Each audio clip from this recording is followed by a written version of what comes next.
Peux-tu savoir que Dieu est ici? Peux-tu le sentir? Et peux-tu discerner que dans une seule réunion, ta vie peut changer? Une seule réunion, ta vie peut changer. Le feu de la Pentecôte qui a embrasé la vie de Pierre est tombé en un instant. C'était un tout à coup. Mais voyez les résultats du tout à coup.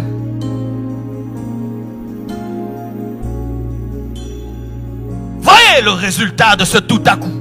Ils avaient soif, ils avaient soif, ils avaient soif. Et tout d'un coup, le feu est tombé sur eux. Et plus jamais ils n'ont été les mêmes. Mes frères, nous sommes en train de parler du réveil de Boston. Et vous savez à quel point la franc-maçonnerie est présente dans cette ville. Comment pensez-vous que vous pouvez influencer cette nation sans être embrasé par le feu du Saint-Esprit? C'est impossible. Jésus n'a pas envoyé des religieux gagner les extrémités de la terre. Il a envoyé des hommes embrasés, des hommes enflammés, des hommes revêtus de puissance. Mais ces hommes avaient payé le prix de la chambre haute. Ils avaient payé le prix de la chambre haute. J'aimerais un peu te parler de la chambre haute. Des fois que vous nous voyez ici, c'est beau, il y a des lumières. Mais si je te raconte mes journées, si je te racontais mes journées, si je te raconte ma vie, je passe ma vie dans une chambre. Boston, je n'ai pas le temps de voir. Je verrai Boston lundi et mardi. Et peut-être même pas s'il y a trop de gens pour qui je dois prier. Je vis dans une chambre et je prêche dans une chambre. Je prêche dans une chambre. Le prix à payer. Le prix à payer. Le médecin qui opère les cerveaux, le prix qu'il paye pour être capable de sauver les hommes. Il fait des études de 10 ans, de 12 ans. Et il est tout le temps assis, on l'enseigne. Pendant que ses amis jouent, il est en train d'apprendre. Et demain, il peut opérer ton cerveau et te guérir d'un cancer. Vous voulez ou vous ne voulez pas. Les choses de Dieu, ce ne sont pas des jeux, mes frères. Veux-tu cette vie? Voulez-vous vraiment bouleverser cette ville? Vous devez vous enfermer. Vous devez rater des choses. Pendant que les autres s'amusent, vous devez être à genoux. Pendant que les autres font ce qu'ils veulent, vous devez mourir à cela, afin de donner la vie aux autres. Si vous n'êtes pas prêt à payer ce prix, vous êtes en train de vous amuser à venir à l'église sans comprendre les enjeux. Vous devez vivre à genoux, vivre à genoux, vivre enfermé, jusqu'à ce que le déclic aura lieu. Car si vous ne payez pas le prix, sachez que les occultistes payent le prix. Certains ont offert leurs femmes, ont offert leurs enfants pour que Satan vienne régner dans la ville. Ils ont donné ce qu'ils avaient de précieux. Ils ont accepté que tous leurs enfants meurent. Ils ont fait des sacrifices humains. Ils ont donné de leur sang. Certains devaient vivre jusqu'à 70 ans. Ont accepté de mourir à 30 ans pour que seulement Satan passe par eux. Ils ont fait des sacrifices donnant leur vie. Certains ont fait des pactes avec le diable. Ils ne peuvent pas regarder derrière eux. Certains ont fait des pactes avec le diable. Ce sont des serpents qui les apparaissent. Certains ont fait des pactes avec le diable. Ils n'ont pas le droit de dormir. Certains ont fait des pactes avec le diable qui ne peuvent dormir dans une maison. Il faut entendre les pactes qu'ils acceptent. Mais les chrétiens, Dieu vous demande de jeûner. Il vous demande de vous agenouiller. Il vous demande de vous enfermer. Il vous demande de passer du temps avec lui. Mais vous ne voulez pas. Mais vous pensez que Dieu vous utilisera.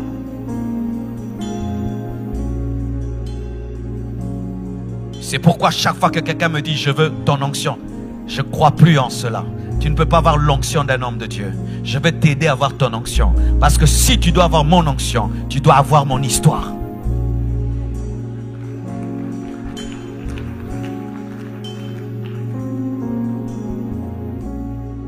Vie comblée, compassion, ça va. Ce sont des noms que nous donnons. Mais tous nous devons payer le même prix. Vous voulez cette ville? Vous devez aller la prendre. Vous devez aller la chercher au sommet de la montagne. Vous devez vous consacrer. Ne pensons pas qu'en parlant tout le temps, en critiquant les païens, nous allons les convertir. Dans la chambre haute, on ne critique pas les païens. On attend le feu du Saint-Esprit. Ne pensez pas qu'en passant vos temps devant la télévision du matin au soir, tout le temps sur Facebook, tout le temps sur WhatsApp, vous amènerez un réveil. Vous devez mettre vos téléphones de côté. Et ça, Dieu m'a dit, vos téléphones de côté. Éteindre vos téléphones pour prier, chercher Dieu. Vous devez mettre vos téléphones de côté pour chercher Dieu.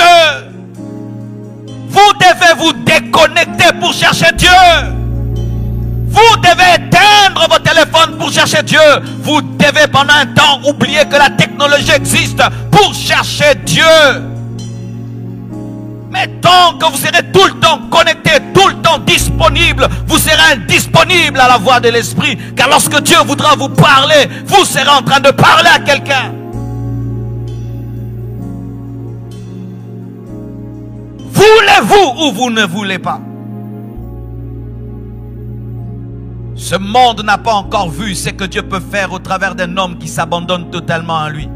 Le monde n'a pas encore vu ce que Dieu peut faire au travers d'un homme qui s'abandonne totalement à lui. Si aujourd'hui tu t'offres à Dieu comme un sacrifice vivant et tu montes sur l'autel de la croix, il va te consumer par le feu du Saint-Esprit et de là sortira un puissant serviteur de Dieu.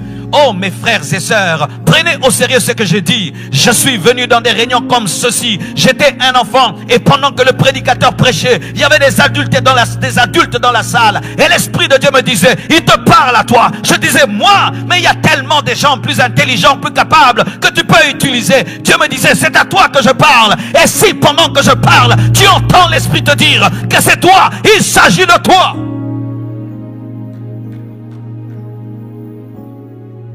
À quoi ça nous sert de dépenser autant d'argent, de louer tout ceci, cette salle, et de dépenser en hôtel, en avion, en cela, pour vous faire plaisir et vous divertir?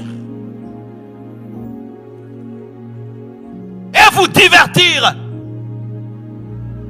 Des billets d'avion payés, des hôtels payés, nourriture payée, des sons payés, musique payée. Et nous venons, nous écoutons, nous papotons, et nous papotons, et nous papotons tout cet argent jeté.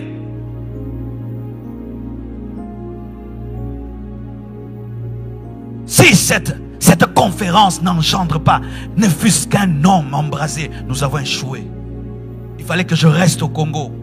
Il fallait que je reste au Congo. Il fallait que je reste au Congo. Un jour, notre pasteur nous a chassés. Et Dieu soit béni pour ce qu'il avait fait. Il nous enseignait. Et nous, on trouvait que c'était normal qu'il puisse nous enseigner et nous enseigner. Et un jour, il nous pose la question sur ce qu'il avait enseigné hier.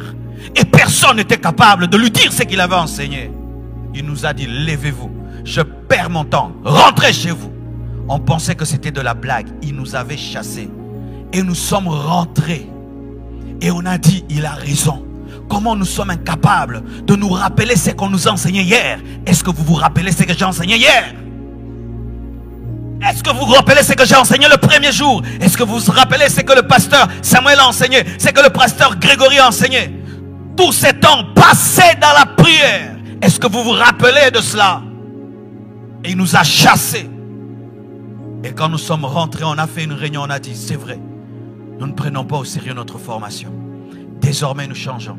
Nous sommes allés le voir, nous lui avons dit, pasteur, tu as raison. Nous sommes des aventuriers. Mais aujourd'hui, nous te promettons, nous prendrons au sérieux notre formation. Nous sommes revenus à ses pieds. Et nous sommes devenus ce que nous sommes devenus aujourd'hui. Parce qu'on avait pris au sérieux. Pourquoi es-tu ici? Parce que tout Boston est là? Parce que tes amis sont là? Parce que tu es obligé d'être là? Ou parce que tu as une rage? Tu as une rage, une soif, une insatisfaction, un désir ardent que rien ne peut satisfaire. Aucune maison, aucune voiture, aucune relation, rien que Dieu.